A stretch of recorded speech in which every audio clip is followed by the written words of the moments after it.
Hi everybody, Croeso, welcome to another TPAS video. Today we've got Alex Smith, who's the Building Safety Policy Manager at Welsh Government. You may know Welsh Government recently produced a white paper on safer buildings in Wales.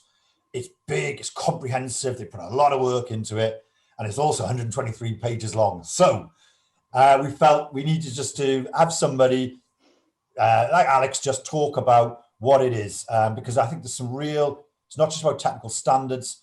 There's two big subjects to me that really I'm passionate about, which is building responsibility and resident voice. So welcome, Alex. And maybe before we start, could you just briefly clarify what type of buildings are included in these proposals? Absolutely, David. Thanks for having me. So, yes, it's a very extensive new regime that we're proposing, covering a lot. So we propose that the buildings that we want to include in scope of this new building safety regime are any buildings with two or more separate dwellings in them. So practically speaking, what that means is everything from a house that's been converted into two flats right up to a high-rise block of flats. And we know that this covers a very wide range of buildings, but really our position is if safety and ensuring safety is going to be our guiding principle, then we need to include all types of multi-occupied buildings and not just focus on the high-rise side. Just a technicality then, you said about two flats or whatever. Would that include an HMO then, or would that be? It would, yes, exactly. Right. And the reason for that is because when we know that statistically speaking, that the greatest risk of fire is in those properties, those converted properties, and with HMOs. So we absolutely wanted to include those in scope. That makes sense. Good. That sounds very promising. Could you just give us a quick outline of the themes, maybe, of these proposals? Yes. So the new regime that we're proposing would amount to a complete overhaul of the existing system.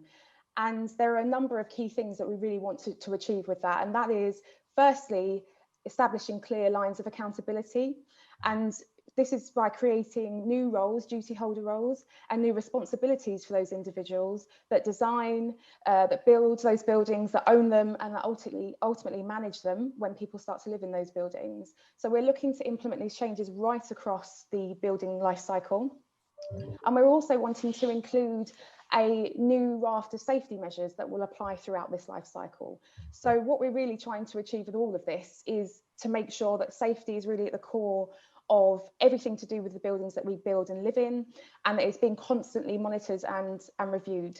So this includes things like, requirements to collect and update information on buildings, any significant refurbishment or works that might be undertaken on them over time, and things like making sure that there are robust risk assessments in place and they're conducted by people with the right expertise so that they can spot and address those risks as well.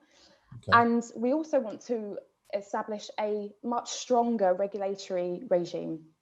And this will be really critical because we're not just talking about, introducing new processes and procedures here. This is a real cultural shift that we're trying to create. And it will require that level of cultural shift to adopt such an extensive new system. So regulation is going to be really critical, and really, really importantly, the voices of residents, which are absolutely at the heart of this new system. So the changes that we're proposing in that sense are about empowering residents to have more of a say in the matters that affect their homes. Okay. So this will include things like providing clear channels for them to speak up and alert those who are responsible if things go wrong. But we also look at steps that residents can take themselves to improve the safety of their building for them and their neighbours as well. Sounds very promising. That's good. So, the document talks about safety rules not being followed and consequences for duty holders, I believe the term is. What are those consequences? Because I think that was an issue for many of the tenants after Grenfell. Who answers when things like the tragedy of Grenfell happens? What will those? Is it a carrot as a stick? Yeah. Well, I mean, to be honest, it's going to be a bit of both. So, as I mentioned before, establishing better lines of accountability is so important. And as we've seen, and as you mentioned with Grenfell, it's really hit home how important that is. And we all know that being able to sort of prevention is better than the cure, so to speak. So what we ultimately want to see is a system where, you know, regulatory action or enforcement action is a last resort, because buildings are complying with those standards, they're being properly managed, and there's effective guidance in place to support those with the responsibilities to properly do their jobs. However, you know, inevitably, where there are failures in the system, this should absolutely be dealt with and addressed quickly. And the regulator will have a role to play where duty holders are not meeting those responsibilities. So, you know, in terms of how those issues will be dealt with, it will really depend on the nature of the issue and which duty holder is concerned as well. So you may have some cases in the case of maybe more minor problems where the regulator is engaging in a dialogue with a relevant duty holder. They may put them on notice of a particular issue and say, look, we expect to see some clear assurance and some evidence that this is being satisfactorily resolved. There could be fines imposed. And if we think about the different people that could be interacting with those buildings, if there's a building manager involved, for example, they might be removed or replaced if they're not meeting those responsibilities.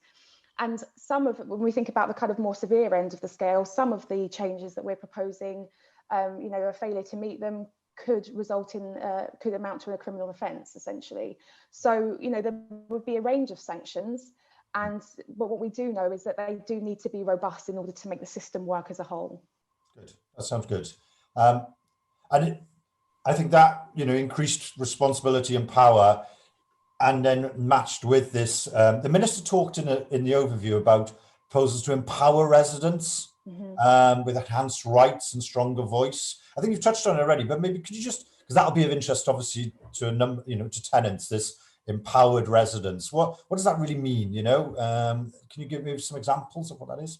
Absolutely. So for the reason that you've outlined, it's critical that the changes that we make work for residents, and ultimately making sure that people feel safe in their homes is why we're making any of these changes at all. So it's really, as I said, at the core of what we're trying to achieve with this new regime. And so there are a few ways that we're seeking to do that in the proposals in the white paper. So the first is about information for residents, because we talk about empowering them to speak up and have a stronger voice in matters that affect their homes. It's hard to do that. It's hard to effectively engage or to challenge in some cases if you don't actually have enough information on what should be happening in your building or what is happening in the building. So we've proposed that those responsible for safety under the new regime should provide a minimum level of information to residents, and they will also have a duty to promote safety in their buildings. So some examples of that would be things like making sure residents are aware of safety measures that are present in their building, and also making sure they're aware of things like evacuation procedures, and providing general advice on sort of safety and keeping themselves and others safe. And it's not just about the sort of the nature of that information, but it's also the quality of it. So it needs to be provided in a way that is actually understandable and accessible to people. You know, this area can get really complex and quite technical. So providing really overly technical information to residents doesn't actually inform them at all. So you know, accessibility is really key. But we also want to see, you know, requirements such as, you know, language and accessibility being taken into account as well. So there's that aspect of it. For high-rise buildings as well, we've proposed that there should be a duty to develop and embed a resident engagement strategy. So there has to be a very clear kind of proactive and ongoing and meaningful communication with residents about the way building safety is being managed in those buildings, and provide an opportunity for them to sort of contribute in a meaningful way to those decisions. So it's not just about the information, here you go, you know, we've sent you all of this information, but actually what are your thoughts, what are your views, and you know, how can you engage and challenge in some cases the information that you're being provided with.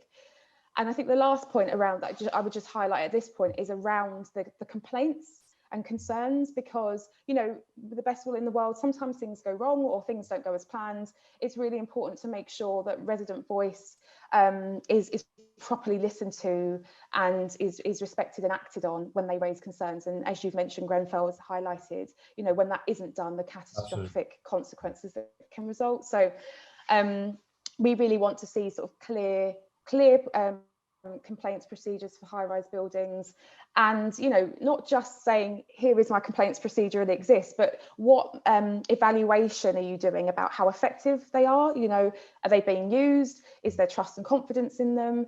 Can you point to positive examples of where you've avoided or mitigated risk as a result of residents actually being able to speak up and flag their concerns? So there's a range of different ways that we're looking at trying to make sure that the resident voice is elevated in that way. Sounds good. This is positive. So, I mean, in terms of for tenants and residents, how do they support this or have their say or comment on this? What happens next, really? So it's a consultation at the moment, isn't it? Yeah. It is, exactly. And I think that's a really important thing to flag, is that, a lot of this is not set in stone. We put these proposals out as proposals because we want to hear people's views, and we want to hear from as many tenants and residents as possible. And as you've pointed out, the Minister has made very clear that the lived experience of residents is invaluable to help us actually reach the right solutions for Wales. So in terms of how people can engage with the consultation, all of the information and the white paper itself is available on the Welsh Government website, and we have a number of different versions as well, because again, we're thinking about the nature of the information, and sometimes it's a bit complex. So we've created different types of documents as well. So there's an easy read version, there's also a quick read version. So you can provide your responses in a number of ways, and all the information is on our website. You can discuss with your tenant groups, with your good selves. So there's a range of different ways to get involved. And I would just also flag that the closing date for the consultation period is the 12th of April. Oh, so there's time for this. That's good. That's good. Excellent. Excellent. Okay, that's brilliant. I think if you're watching this, there is also, we'd had a webinar on the 27th of Jan, I think it was. That is available on our website, where we talked in more detail with Alex and tenants, and and looked at more of this about their concerns and stuff. So do check out the webinar on our website. So I'd just like to say thank you to Alex for giving it your time. I think you've given us a real clearer view of what this means for tenants. And thank you very much. I hope you get that response, and I look forward to seeing this going forward. Thank you. Thanks, David. Okay.